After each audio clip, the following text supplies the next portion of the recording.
অনেকদিন পরে আবার পাহাড়ে চলে আসলাম। আপনারা সবাই সাথে থাকুন। পাহাড়ি এলাকার অনেকগুলো ভিডিও পাবেন পর্যায়ক্রমে। সাথে আমার ছোট ভাই আছে রূপসান। কি খবর রূপসান? ভাই আছি আলহামদুলিল্লাহ। আলহামদুলিল্লাহ। এই মুহূর্তে আছি হচ্ছে সাদামাটির পাহাড়, বিজয়পুর। এই যে আমার পিছনে যে দেখতেছেন এটা হচ্ছে সাদামাটির পাহাড়। আর এই যে লেকটা এই লেকের নামই হচ্ছে নীলপানির লেক।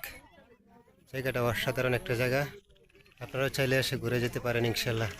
ভিডিওটা সবাই শেয়ার করে দিবেন। আলহামদুলিল্লাহ পাহাড়ি রাস্তায় আলহামদুলিল্লাহ ভাই। যদিও প্রচন্ড রুদ্র কষ্ট হচ্ছে, তারপরে পাহাড়ে আসলে কিন্তু অনেকটাই ভালো লাগে।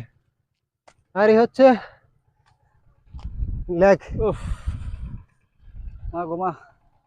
এই যে হচ্ছে লেক, নীলপানির লেক। নীলপানির লেক ভালো আছে। অসাধারণ। পাহাড়ের একটু উপরে উঠি, আসো না একটু উপরে উঠি। উঠো। সেই যখন পড়েছি একটু উপরের দিকে যাই, উপরে দেখেই যাব। হ্যাঁ কি আছে না দেখেই যাব। একদম অসাধারণ একটা পরিবেশ।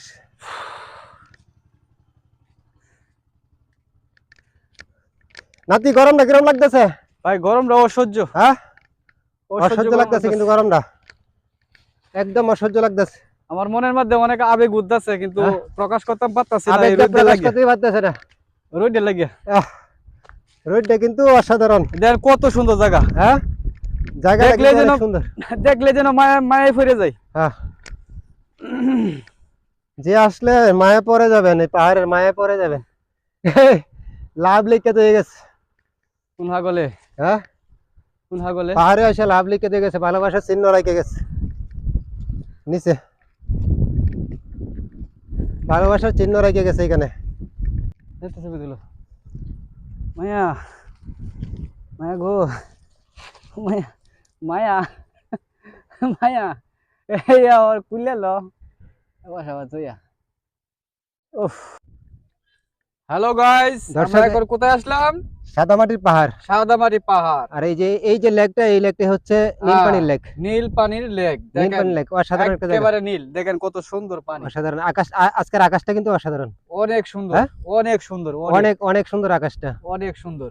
পাহাড়ের যে দৃশ্যটা, কিন্তু রুদ্রটা একটু বেশি না? রুদ্রটা একটু বেশি, রুদ্রটা একটু কম থাকলে আর একটু ভালো লাগতো। একদম হাঁপায়া যেতেছে গিয়া। ভিডিওটা সবাই শেয়ার করে দিবেন ইনশাআল্লাহ। এই হারে কায়াম, এই হারে কায়াম, এই হারে কায়াম, খাওয়া দাওয়া এই হারে